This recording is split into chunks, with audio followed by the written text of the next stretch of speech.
오늘 우리에게 주신 하나님 말씀은 예레미야 44장입니다. 예레미야 44장 1절로 30절까지 우리 한 목소리로 함께 봉독하시겠습니다. 애굽 땅에 거하는 모든 유다인 곧 믹돌과 다바네스와 놉과 바드로스 지방에 거하는 자에 대하여 말씀이 예레미야에게 임하니라. 가라사대 만군의 여호와 이스라엘의 하나님이 이같이 말하노라. 너희가 예루살렘과 유다 모든 성읍에 내린 나의 모든 재앙을 보았느니라. 보라, 오늘날 그것들이 황무지가 되었고 거하는 사람이 없나니 이는 그들이 자기나 너희나 너희 열조에 알지 못하는 다른 신들에게 나아가 분향하여 섬겨서 나의 노를 격동한 악행을 인함이라. 내가 나의 모든 종 선지자들을 그들에게 보내되 부지런히 보내어 이르기를 너희는 나의 미워하는 이 가증한 일을 행치 말라 하였어도 그들이 듣지 아니하며 귀를 기울이지 아니하고 다른 신들에게 여전히 분향하여 그 악에서 돌이키지 아니하였으므로 나의 분과 나의 노를 쏟아서 유다 성읍들과 예루살렘 거리를 살랐더니 그것들이 오늘과 같이 황폐하고 적막하였느니라. 나 만군의 하나님 이스라엘의 하나님 여호와가 이같이 말하노라. 너희가 어찌하여 큰 악을 행하여 자기 영혼을 해하며 유다 중에서 너희의 남자와 여자와 아이와 젖먹이는 자를 멸절하여 하나도 남기지 않게 하려느냐. 어찌하여 너희가 너희 손의 소위로 나의 노를 격동하여 너희의 가서 우구하는 애굽 땅에서 다른 신들에게 분향함으로 끊어버림을 당하여 세계 열방 중에서 저주와 모욕거리가 되고자 하느냐. 너희가 유다 땅과 예루살렘 거리에서 행한 너희의 열조의 악과 유다 왕들의 악과 왕비들의 악과 너희의 악과 너희 아내들의 악을 잊었느냐. 건비치 아니하며 두려워하지도 아니하고 내가 너희와 너희 열조 앞에 세운 나의 법과 나의 율례를 준행치 아니하시느니라. 그러므로 나 만군의 여호와 이스라엘의 하나님이 이같이 말하노라. 보라, 내가 얼굴을 너희에게로 향하여 재앙을 내리고 온 유다를 끊어버릴 것이며 내가 또 애굽 땅에 우거하기로 고집하고 그리로 들어간 유다의 남은 자들을 취하리니 그들이 다 멸망하여 애굽 땅에서 엎드러질 것이라. 그들이 칼과 기근에 망하되 작은 자로부터 큰 자까지 칼과 기근에 죽어서 가증함과 놀램과 저주와 모욕거리가 되리라. 내가 예루살렘을 벌한 것 같이 애굽 땅에 거하는 자들을 칼과 기근과 연병으로 벌하리니 애굽 땅에 들어가서 거기 우거하는 유다의 남은 자 중에 피하거나 남아서 그 사모하여 돌아와서 거하려는 유다 땅에 돌아올 자가 없을 것이라. 도피하는 자들 외에는 돌아올 자가 없으리라 하셨느니라. 때에 자기 아내들이 다른 신들에게 분향하는 줄을 아는 모든 남자와 곁에 섰는 모든 여인 곧 애굽 땅 바드로스에 거하는 모든 백성의 큰 무리가 예레미야에게 대답하여 가로되 내가 여호와의 이름으로 우리에게 하는 말을 우리가 듣지 아니하고 우리 입에서 낸 모든 말을 정령이 실행하여 우리의 본래 하던 것 곧 우리와 우리 선조와 우리 왕들과 우리 방백들이 유다 성읍들과 예루살렘 거리에서 하던 대로 하늘 여신에게 분향하고 그 앞에 전제를 드리리라. 대저 그때에는 우리가 식물이 풍부하며 복을 받고 재앙을 만나지 아니하였더니 우리가 하늘 여신에게 분향하고 그 앞에 전제 드리던 것을 빼한 후부터는 모든 것이 핍절하고 칼과 기근의 멸망을 당하였느니라 하며 여인들은 가로되 우리가 하늘 여신에게 분향하고 그 앞에 전제를 드릴 때에 어찌 우리 남편의 허락이 없이 그에게 경배하는 과자를 만들어 놓고 전제를 드렸느냐. 예레미야가 남녀 모든 무리 곧 이 말로 대답하는 모든 백성에게 일러 가로되 너희가 너희 선조와 너희 왕들과 방백들과 유다 땅 백성이 유다 성읍들과 예루살렘 거리에서 분향한 일을 여호와께서 기억지 아니하셨느냐. 생각지 아니하셨느냐. 여호와께서 너희 악행과 가증한 소외를 더 참으실 수 없었으므로 너희 땅이 오늘과 같이 황무하며 놀램과 저주거리가 되어 거민이 없게 되었나니 너희가 분향하여 여호와께 범죄하였으며 여호와의 목소리를 청종치 아니하고 여호와의 법과 율례와 증거대로 행치 아니하였으므로 이 재앙이 오늘과 같이 너희에게 미쳤느니라. 예레미야가 다시 모든 백성과 모든 여인에게 말하되 애굽 땅에서 사는 모든 유다여 여호와의 말씀을 들으라. 만군의 여호와 이스라엘의 하나님이 이같이 말씀하시되 너희와 너희 아내들이 입으로 말하고 손으로 이루려 하여 이르기를 우리가 서원한 대로 반드시 이행하여 하늘 여신에게 분향하고 전제를 드리라 하였은즉 너희 서원을 성립하며 너희 서원을 이행하라 하시느니라. 그러므로 애굽 땅에서 사는 모든 유다여 여호와의 말씀을 들으라. 여호와께서 말씀하시되 내가 나의 큰 이름으로 맹세하였은즉 애굽 온 땅에 거하는 유다 사람들의 입에서 다시는 내 이름을 일컬어서 주 여호와의 사심으로 맹세하노라 하는 자가 없게 되리라. 보라, 내가 경성하여 그들에게 재앙을 내리고 복을 내리지 아니하리니 애굽 땅에 있는 유다 모든 사람이 칼과 기근에 망하여 멸절되리라.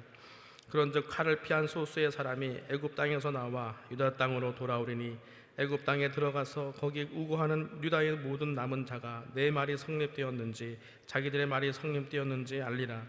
나 여호와가 말하노라. 내가 이곳에서 너희를 벌할 표징이 이것이라. 내가 너희에게 재앙을 내리리라 한 말이 단정코 성립될 것을 그것으로 알게 되리라.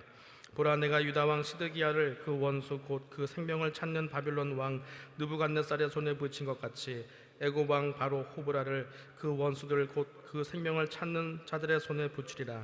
나 여호와가 이같이 말하였느니라 하시니라. 아멘. 오늘 효와 행복의 제목은 변명은 멸망으로 가는 지름길입니다. 우리 대표 구절을 같이 읽겠습니다. 여호와께서 너희 악행과 가증한 소위를 더 참으실 수 없었으므로 너희 땅이 오늘과 같이 황무하며 놀램과 저주거리가 되어 거민이 없게 되었나니. 아멘. 남유다 백성들은 우상 숭배로 인한 징계를 피해 애굽으로 이주했음에도 불구하고 여전히 우상 숭배를 자행한다. 이에 예레미야는 또다시 하나님의 징계를 선포한다. 그러나 남유다 백성들은 우상 숭배를 멈추기는커녕 자신들의 우상 숭배 행위를 변명하기에 급급하다. 첫째, 혼자만 우상 숭배를 하는 것이 아니다라고 변명한다. 남유다의 여인들은 자신들의 우상 숭배 행위가 남편의 허락하에 이루어졌다고 핑계를 댄다. 그러나 이는 자신의 죄에 대한 책임을 교묘하게 우리라는 공동체에 전가하는 것일 뿐이다. 신앙은 공동체를 이루어야 하지만 죄는 지극히 개인적인 것이다. 각 사람은 하나님 앞에서 1대1로 신앙의 평가를 받는 날이 반드시 오며 그에 대한 책임을 스스로 져야 한다. 둘째, 조상이 하던 대로 따랐을 뿐이다 라고 변명한다. 선조 때부터 본래 하던 것이니 지금 자신들의 행위는 정당하며 문제가 없다는 것은 핑계에 지나지 않는다. 하나님의 명령과 선조들의 유산이 대립한다면 당연히 하나님의 말씀을 따라야 마땅하다. 하나님은 현재 나의 신앙에 대해 물으신다. 셋째, 우상이 복을 준다고 변명한다. 남유다의 이와 같은 변명은 현실성이 전혀 없다. 지금 자신들이 도망치듯 애굽으로 이주한 것은 우상 숭배로 인한 결과이기 때문이다. 진정한 복은 하나님을 섬길 때만 누릴 수 있는 것이다. 우상 숭배는 명백한 죄이다. 우상 숭배자는 하나님으로부터 철저히 버림받으며 칼과 기근에 망하는 비참한 최후를 맞게 된다. 아멘. 예레미야 44장은 애굽 땅으로 피한 유다 사람들에게 주시는 말씀입니다. 1절을 보니까 믹돌과 다바네스와 돕과 바드로스 지방에 거하는 자들에게 주신 말씀이라고 되어 있습니다. 믹돌, 다바네스는 애굽 북부 쪽이고요. 높과 바드로스는 애굽 남쪽입니다. 43장 7절을 보면은 처음 애굽으로 들어온 사람들이 이제 다바네스에 이르렀다라고 기록하고 있는데요. 이제 애굽 남부 지역 여러 곳으로 흩어져 있는 것을 보게 되면은 아마 그로부터 시간이 꽤 흐른 뒤였을 것입니다. 그리고 나름 재앙을 만나지 않고 잘 살고 있었을 것입니다. 이제 그들에게 하나님께서 말씀하십니다. 너희가 예루살렘과 유다 모든 성읍에 내린 모든 재앙을 보았느니라 이렇게 말씀하세요. 여기 온 지 꽤 시간이 지났지만 어떻게 그 멸망의 시간들을 잊을 수 있었겠습니까? 그 모든 재앙을 다름 아닌 너희가, 이 너희를 강조하시면서 하나님이 말씀하세요. 그 모든 재앙의 원인은 너희가 다른 신에게 분향하여 나의 노를 격동했기 때문이다 라고 말씀하십니다.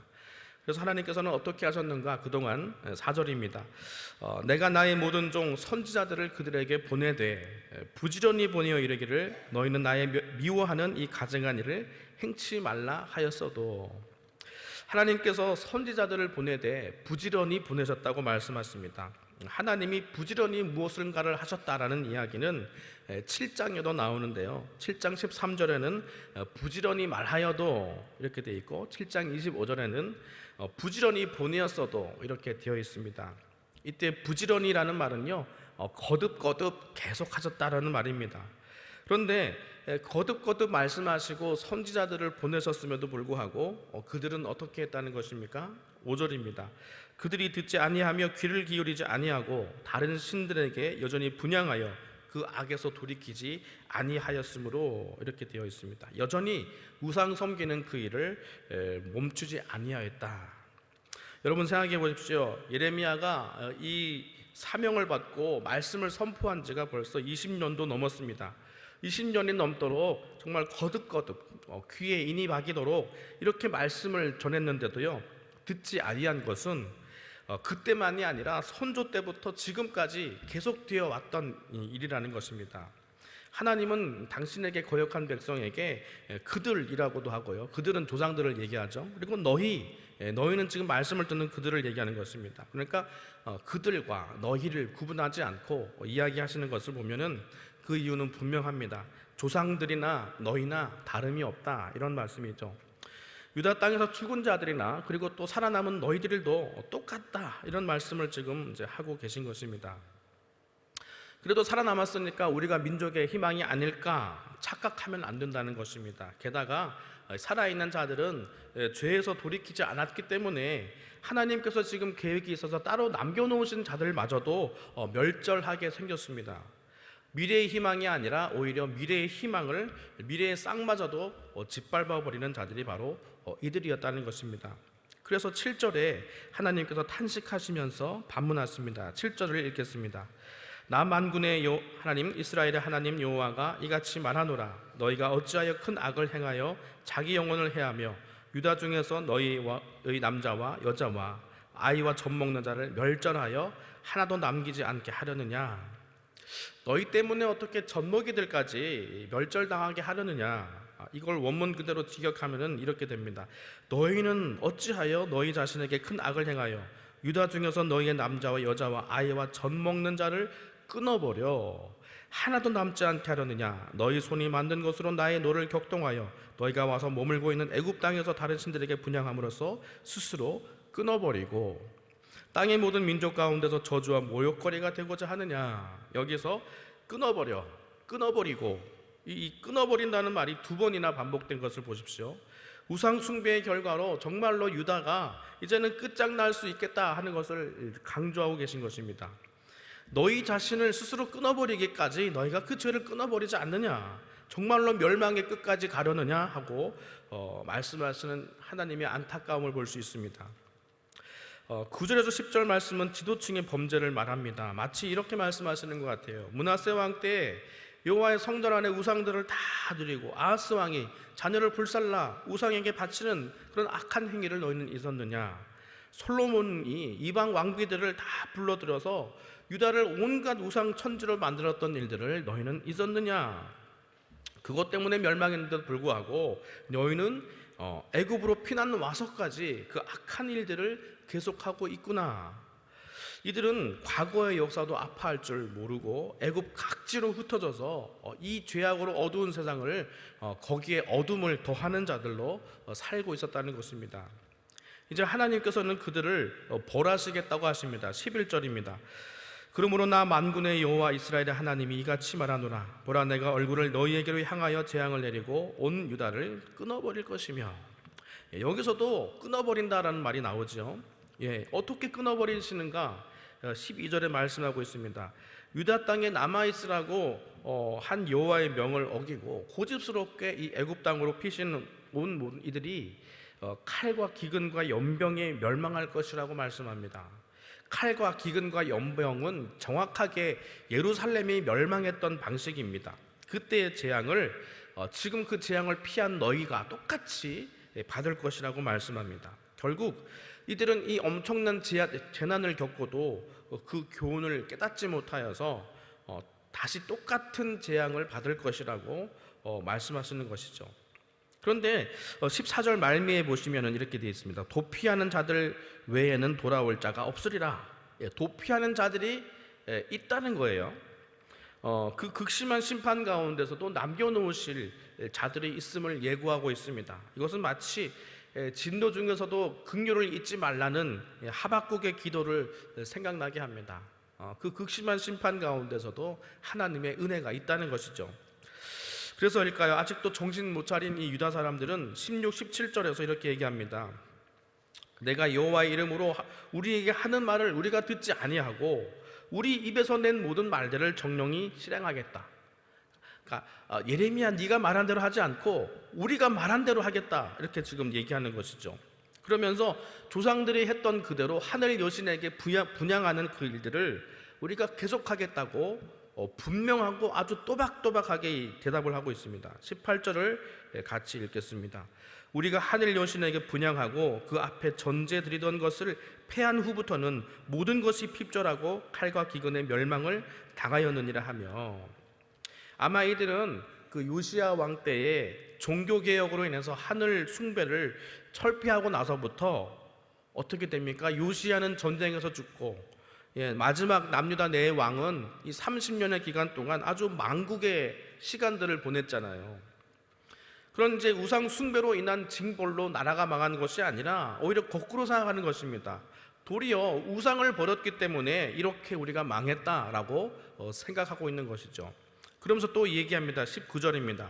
여인들은 가로되 우리가 하늘 여신에게 분양하고 그 앞에 전제를 드릴 때에 어찌 우리 남편의 허락이 없이 그에게 경배하는 과자를 만들어 놓고 전제를 드렸느냐.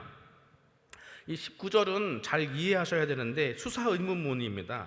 그러니까 여인들이 대답하기를 우리가 하늘 여신에게 분양하고 그 앞에 제사를 지낼 때에 어찌 남편의 허락 없이 했겠느냐 하고 반문하는 것이죠. 그러니까 이것은 한낱 여인들의 종교심으로 한 것이 아니라 남편들의 판단 아래 결정한 일이라는 것입니다. 나름 이성적인 판단이고 이게 정상적인 결론 아니겠냐 하면서 항변하는 것이죠. 이들의 생각은 확고했습니다. 전쟁과 기근을 피해서 유다 땅으로 애굽으로 들어왔던 이 사람들은요, 자신들의 안전과 번영을 위해서 이전부터 섬겼던 그 하늘 여신을 다시 섬기고 있는 것이죠. 그러면서 하나님을 섬기던 그때는 완전히 헛것이었다고 지금 하나님을 완전히 버리고 있는 것입니다. 그 하나님을 버린 이유가 뭐예요? 17절 마지막 부분에 그때에는 우리가 식물이 풍부하며 복을 받고 재앙을 만나지 아니하였더니 라고 되어 있습니다. 식량이 넉넉하고 위험한 일들을 보지 아니하였다, 안전했다라는 것이죠. 즉 이 땅의 풍부와 안위를 위해서 하나님을 버렸다는 것입니다. 하나님에게서 멀어졌다, 이 정도가 아니라 이제 하나님에게는 미련도 없다, 이렇게 하나님과의 관계는 완전하게 깨어져 버렸다는 것입니다. 여기서 잠깐 묵상해 볼 것이 있습니다. 40장부터 44장까지 내용을 살펴보면 지금 애굽에 건너와 살고 있는 이 사람들은요, 처음부터 애굽에 올 생각이 없었습니다. 처음에는 순종하려고 했어요. 처음에는 바벨론이 유다 땅의 총독으로 그다라를 세워줬을 때 이 그다라를 중심으로 하나님 뜻에 순종하면서 살려고 했습니다. 그런다고 어떻게 됐습니까? 그 그다라가 암살됩니다. 암살되고 나자 이들은 예레미야를 데리고 애굽 땅으로 들어와 버렸습니다. 하나님이 허락하신 미래가 자신들이 기대했던 바와 다름을 알고 그들은 스스로 미래를 개척해 버린 것이죠. 자, 그러면은 예레미야의 처지에서 보면은 왜 예레미야는 끝까지 하나님의 말씀을 듣지 않는 자들과 함께 했었어야만 하는 것일까요? 자의든 타의든 말입니다. 어쨌든 하나님의 뜻에 따라 예레미야는 이 심판당할 애굽에 있는 이 사람들과 함께 있다가 운명을 같이 하게 되는데요. 왜 예레미야는 바벨론으로 끌려가지 않고 이 애굽으로 끌려갔을까요? 바벨론에는 세울 자가 따로 있었을 거예요. 아마도 바벨론에서 말씀을 전하는 사람은 바벨론 포로로 끌려간 자 중에서 세우실 겁니다. 그 자가 누구예요? 에스겔이죠. 그럼 왜 예레미야는 끝까지 하나님의 뜻에 거역하는 자들과 함께 있었어야만 할까? 이것이 묵상이 되더라고요. 왜 그랬을까? 아까 14절에서 도피하는 자들이 있다라고 말씀하셨죠. 애굽의 극심한 심판이 있어도 소수의 남은 자들을 유다 땅으로 돌리신다고 하셨거든요. 근데 이것을 28절에서 다시 말씀하시는 걸 볼 수 있습니다. 28절을 보시겠습니다. 그런즉 칼을 피한 소수의 사람이 애굽 땅에서 나와 유다 땅으로 돌아오리니 애굽 땅에 들어가서 거기 우거하는 유다의 모든 남은 자가 내 말이 성립되었는지 자기들의 말이 성립되었는지 알리라. 하나님이 심판을 피한 이 소수의 사람을 살리는 이유가 뭐라고 되어 있습니까? 내 말이 성립되는지 아니면 너희들의 말이 성립되었는지 알리라 이랬거든요. 근데 이 말을 여러분 오해하시면 안 됩니다. 그거 봐라, 내 말이 맞았지, 지금 내 말 안 듣더니 꼴 좋다, 이렇게 하시려고 살려주셨을까요? 그럼 왜 예레미야를 이 말 안 듣는 피난민 쪽에 붙여두셨을까요? 미국의 극작가 버나드 쇼가 자기 무덤에 이렇게 썼다고 하잖아요. 우물쭈물 하더니 내 이럴 줄 알았다, 이렇게 썼거든요. 근데 버나드 쇼가 죽기 전이나 죽고 나서나 자신에게 해줄 수 있는 가장 현명한 말이었다잖아요. 지금 하나님이 예레미야를 통해서 쭉 잔소리 하시다가 내 이럴 줄 알았다, 이런 말씀하시려고 지금 예레미야를 보내신 것일까요? 그럼 예레미야는 평생 지금 뭘 한 겁니까? 예레미야의 사역의 결과가 뭡니까? 수십 년 동안 돌아오라는 똑같은 메시지로 하나님 말씀을 전했지만 듣고 돌아오는 사람이 없었습니다. 그의 사역을 가족도 친지도 이해하지 못했습니다. 먹는 것도 있고 하나님 말씀을 전하시는 예수님을 보고 그의 형제들이 와서 뭐라 그랬습니까? 미쳤다라고 했죠. 예레미야는 예수님의 그림자였다고요. 예레미야는 눈물의 선지자였잖아요. 마찬가지로 멸망당할 예루살렘을 위에서 오시는 예수님, 어쩌면 그러니까 이 예레미야는요 예수님의 그림자였다니까요. 그림자가 뭡니까? 장차 오실 예수님의 행하실 일들을 미리 보여준다라는 것을 우리가 알고 있습니다. 그러면 여러분 거꾸로 생각해 보면은 예수님의 시각에서 이 예레미야를 보면 어떻습니까? 예레미야가 예수님의 그림자라면은 예수님은 예레미야를 모습을 생각하시면서 내가 길을 잘 가고 있구나 하는 그 분명한 확신을 얻을 수 있지 않았겠습니까? 물론 예수님은 하나님의 말씀을 늘 듣고 순종하셨지만 당신이 가야 할 길을 이 말씀 속에서도 발견하셨거든요. 그러면은 예수님은 이 예레미야의 어떤 모습 속에서 자신이 가야 할 길을 확신할 수 있으셨을까요? 아무도 자신이 가는 길을 이해해주지 않는 그 외로운 길에서 제자들도 이 십자가 예고를 3번이나 했지만 알아듣는 자가 없었고, 알아들은 베드로는 막 분을 내면서 절대로 그 길을 갈 수 없다고 예수님을 막아섰죠. 그리고 예수님께서 막상 십자가를 지시니까 다 예수님을 버리고 도망가 버렸습니다. 그런 아픈 일들을 겪으면서 예수님은 누구를 묵상하면서 자신의 길을 확신하셨을까요? 많은 사람들이 있었겠지만 저는 특별히 그 사람이 눈물의 선지자 예레미야였다고 생각합니다. 예레미야는 왜 하필 바벨론으로 끌려가지 않고 애굽으로 끌려가서 거기서 죽임을 당했을까요? 바벨론은 예레미야를 잘 대해 주었습니다. 거기 갔다면 목숨이 위태롭지도 않았을 것이고 이미 바벨론에 포로로 끌려온 사람들을 위로하는 희망의 메시지도 전할 수 있었을 것이고요. 어쩌면 에스겔처럼 존경받고 대우도 받으면서 살았을지도 모릅니다. 왜 예레미야는 자기 말을 1도 듣지 않는 이 애굽 피난민들과 함께 끌려갔을까? 사랑하는 성도 여러분, 우리가 아무리 많은 걸 가지고 골똘히 생각해 보아도 하나님의 의도를 빼놓고서는요 답이 나오지 않습니다. 여러분도 그렇지 않습니까? 여러분이 겪는 이해할 수 없고 설명할 수 없는 그 많은 일들, 분통 터지고 눈물 나는 그런 일들에 관해서 밤잠 못 자서 고민하고 또 그 원인을 알고자 온갖 생각을 다 해봐도 하나님의 의도를 빼놓고서는 설명이 안 된다는 거 여러분 모르지 않으실 거예요. 하나님의 의도는 무엇일까? 하나님의 계획은 무엇일까? 그런데 우리가 그것만 빼놓고 다른 모든 생각을 다 해봅니다. 답이 나옵니까? 답이 안 나와요. 하나님은 과연 나에게 무엇을 바라시나? 이걸 생각하는 게 믿음입니다. 이런 내용이 어디에 나옵니까? 성경에 나오죠. 이런 이야기를 누가 옆에서 해주면 야, 너는 성경 이야기 하지 마라, 그게 일과 같냐? 라고 화내는 분들 종종 있습니다만, 여러분 하나님만 빼놓고 다른 걸 아무리 생각해 보세요. 답이 나오나? 그 사람이 지금 성경 이야기하는 것은 믿음에 관해서 이야기하는 것입니다. 그럴 때는 믿음으로 반응해야 된다는 것이죠. 하나님이 예레미야를 끝까지 말 안 듣는 애굽에 보내신 이유는 무엇일까요? 그것은 성령님이 끝까지 말 안 듣는 우리 가운데 계신 것과 다르지 않습니다. 예수님이 자기를 버리고 도망가 버린 제자들에게 찾아오신 것과 다르지 않다는 것입니다. 예레미야가 좋아서 그들과 함께 있었을까요? 좋아서 뻔뻔하게 우리는 끝까지 우상을 섬기노라고 으름장을 놓는 백성들과 함께 있다가 심판받았을까요? 예레미야의 말년은 불행했습니다. 바벨론의 애굽 정벌은요, 의인도 보호해 줄 수 없는 그런 심판이었습니다. 왜 예레미야가 끝까지 그들과 함께 있었고 또 귓구멍이 닫힌 그들에게 끝까지 하나님의 말씀을 선포했을까요? 그의 답답한 마음은, 그의 상심한 마음은 자신을 버린 백성을 그래도 사랑하시며 떠나지 아니하시는 하나님의 마음이 아니었을까요?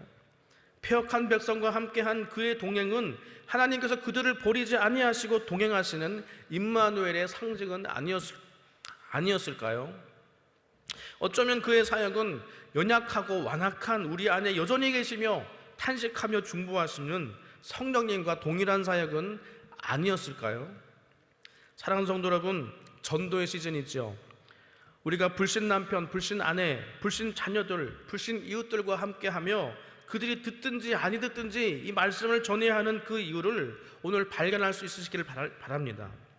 예레미야가 패역한 백성 가운데서 했던 일이고, 우리 주님이 제자들을 끝까지 기다리시면서 이루신 일들이고요, 성령 하나님께서 지금도 우리 안에서 행하고 계신 그런 일들입니다. 전도는 우리가 불신자들을 향해서만 하는 일들이 아닙니다. 여러분, 전도는 지금도 하나님께서 우리에게 하고 계신 일입니다. 지금도 우리가 그 전도로 인해서 그나마 은혜 가운데 살고 있다면 우리는 왜 전도를 멈추고 있습니까? 하나님께서 선지자들을 보내셔도 부지런히 보내셨다는데 왜 우리는 거듭거듭 여호와의 도를 전하지 않습니까? 예레미야가 오실 메시아의 그림자였듯이 우리는 오신 메시아의 뒤를 따르는 그림자가 되어야 하지 않겠습니까? 예레미야 20장 9절 말씀을 선포하고 말씀을 맺겠습니다.